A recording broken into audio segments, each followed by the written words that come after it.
Good morning friends, welcome back. मैं आपका दोस्त मेंटर सोम राठी। आज हम जानेंगे कि एक सक्सेसफुल स्टार्टअप की शुरुआत कैसे की जाए, क्योंकि हमारे देश में जितनी स्पीड से स्टार्टअप बढ़ते जा रहे हैं उतनी ही स्पीड से वो बंद भी हो जाते हैं। एक रिसर्च बोलती है कि इंडिया में जितने स्टार्टअप खुलते हैं उनके 90% 3 साल में बंद हो जाते हैं और जो बचे हुए हैं उनके 90% अगले 3 साल में बंद हो जाते हैं। तो ऐसा होता क्यों है? जी हाँ, मैं आपसे पूछ रहा हूं ऐसा क्यों हो रहा है? ये सारे के सारे स्टार्टअप क्यों फेल हो जाते हैं? क्या इनके पास पैसे की कमी है? जी नहीं। क्या इनको अच्छी मैन पावर नहीं मिल पाती है? जी बिल्कुल नहीं। इंडिया में मैन पावर की कोई कमी नहीं है। तो क्या सरकार इनको सपोर्ट नहीं करती है? जी ऐसा भी नहीं है। ये सारे के सारे स्टार्टअप फेल हो जाते हैं क्योंकि ये सही प्रोसीजर, सही सीक्वेंस फॉलो नहीं करते हैं। हर बिजनेस को स्टार्ट करने का एक सीक्वेंस होता है और अगर आप इस सीक्वेंस को फॉलो नहीं करेंगे तो बुरा मत माना, आपका फेल होना निश्चित है। तो अब जानेंगे कि कौन से ये क्रिटिकल स्टेप्स हैं जिनको फॉलो करके आप एक अच्छे बिजनेस की शुरुआत कर सकते हैं।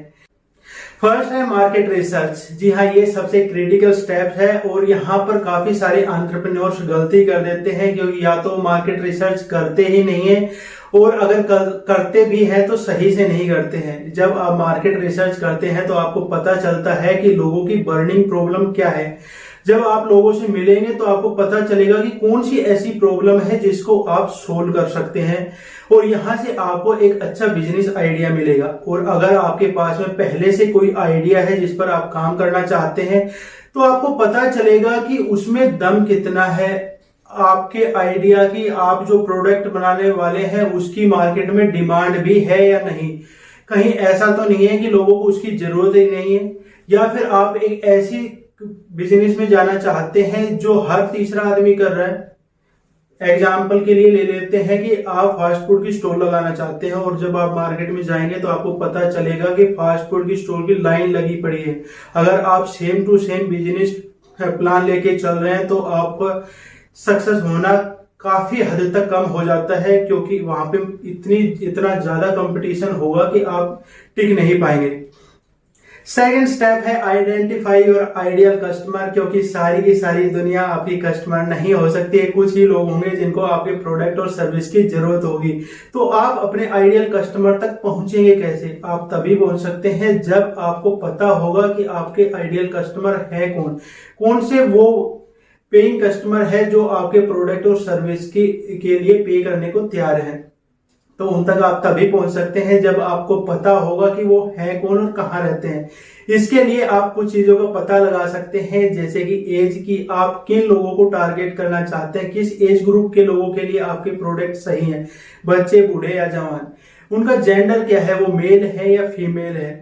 फॉर एग्जाम्पल आप साड़ी बनाना चाहते हैं तो साड़ी मैं तो पहनने वाला नहीं हूं ना, तो उसके लिए आपको लेडीज को टारगेट करना पड़ेगा। तो आप वुमेन के लिए एड कैंपेन चलाएंगे, उनके लिए मार्केट करेंगे।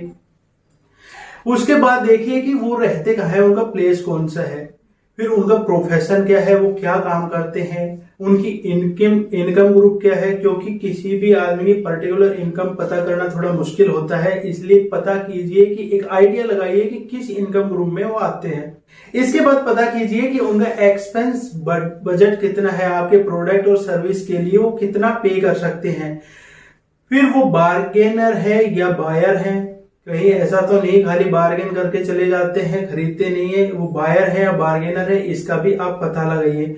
इसके बाद में आपको एकदम आइडिया हो जाएगा कि मेरे आइडियल कस्टमर कौन से हैं और मुझे किन लोगों को टारगेट करना है।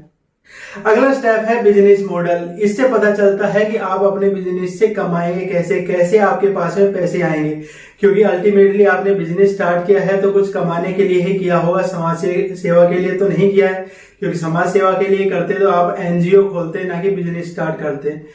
तो इसको समझने के लिए हम फेसबुक का एग्जांपल ले लेते हैं कि फेसबुक कैसे कमाता है। क्योंकि फेसबुक हमसे कभी भी पैसे नहीं मांगता है, हम उनकी सारी की सारी सर्विस को फ्री ऑफ कॉस्ट यूज कर सकते हैं, जिसके लिए हमें कुछ भी पे करने की जरूरत नहीं होती। तो इनके पास में पैसे कैसे आते हैं? ये कमाते हैं एडवर्टाइजिंग मॉडल से। जब हम अपने किसी पोस्ट को बूस्ट करना चाहते हैं, ज्यादा ऑडियंस तक पहुंचाना चाहते हैं, तो हमें उनको ऐड करना पड़ता है और ऐड के हमसे फेसबुक कुछ चार्ज लेता है। तो यहाँ से उनकी इनकम होती है। अब आपके लिए कौन सा बिजनेस मॉडल सही रहेगा, इसको कैसे समझे? तो इसको समझने के लिए मैं आपको कुछ बिजनेस मॉडल बता देता हूं, जिससे आपको थोड़ा थोड़ा आइडिया आ जाएगा कि बिजनेस मॉडल होता क्या है और कैसे आप एक अच्छा बिजनेस मॉडल अपने लिए चूज कर सकते हैं। तो फर्स्ट है one time upfront charge, second cost plus model, third hourly rates, fourth subscription और leasing, fifth licensing, sixth advertising. इसके बाद काफी सारे और भी मॉडल हैं जिनको आप यूज कर सकते हैं। अगर इसके बारे में आपको ज्यादा जानकारी चाहिए तो आप हमारे नीचे दिए गए बोर्ड लाइन नंबर पर कॉल कर सकते हैं, और अगर आपको कॉल करने में कोई प्रॉब्लम आती है, आप नहीं कर पाते हैं, तो आप हमारी वेबसाइट पर भी विजिट कर सकते हैं, जिसका लिंक आपको डिस्क्रिप्शन में और चैट बॉक्स में मिल जाएगा। अब अगला स्टेप है मैन पावर। जी हाँ, अब आपको अच्छी टैलेंटेड मैन पावर लेके आनी है, क्योंकि आपने समझ लिया कि आपके कस्टमर की बर्निंग प्रॉब्लम क्या है, आपके टारगेट ऑडियंस कौन से है, आपको किस बिजनेस मॉडल पे काम करना है। तो अब आपको अच्छी टैलेंटेड मैन पावर की जरूरत पड़ेगी। आप ऐसी टैलेंटेड मैन पावर लेके आइए जो आपके विजन और गोल को अलाइन करती हो, जो आपके गोल को आगे लेकर चलना चाहे, साथ ही वो आपके कस्टमर की बर्निंग प्रॉब्लम को समझे और उसके लिए काम करने के लिए कमिटेड हो। और इसके साथ कमिटेड होने से भी ज्यादा फर्क नहीं पड़ेगा अगर उनमें कैपेबिलिटी नहीं है तो मैन पावर का कैपेबल होना भी जरूरी है, जो आपके कस्टमर के लिए एक अच्छा प्रोडक्ट और सर्विस डिजाइन कर सके।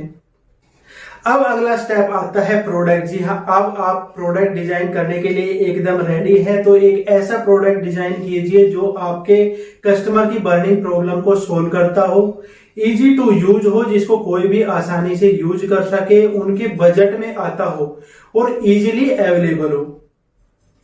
तो आज के लिए बस इतना ही। इससे आगे के स्टेप हम अगली वीडियो में जानेंगे, क्योंकि वीडियो काफी लंबी हो रही है, इसलिए इसको हम 2 पार्ट में बनाएंगे, पार्ट 1 और पार्ट 2। तो पार्ट 1 में हमने 5 पॉइंट डिस्कस किए और अगले 5 पॉइंट हम डिस्कस करेंगे अगली वीडियो में। तो आज के लिए बस इतना ही। उम्मीद करता हूं कि ये वीडियो आपके काम आएगी, और अगर वीडियो अच्छी लगे तो वीडियो को लाइक और चैनल को सब्सक्राइब जरूर करें। वीडियो देखने के लिए आप लोगों का बहुत बहुत धन्यवाद।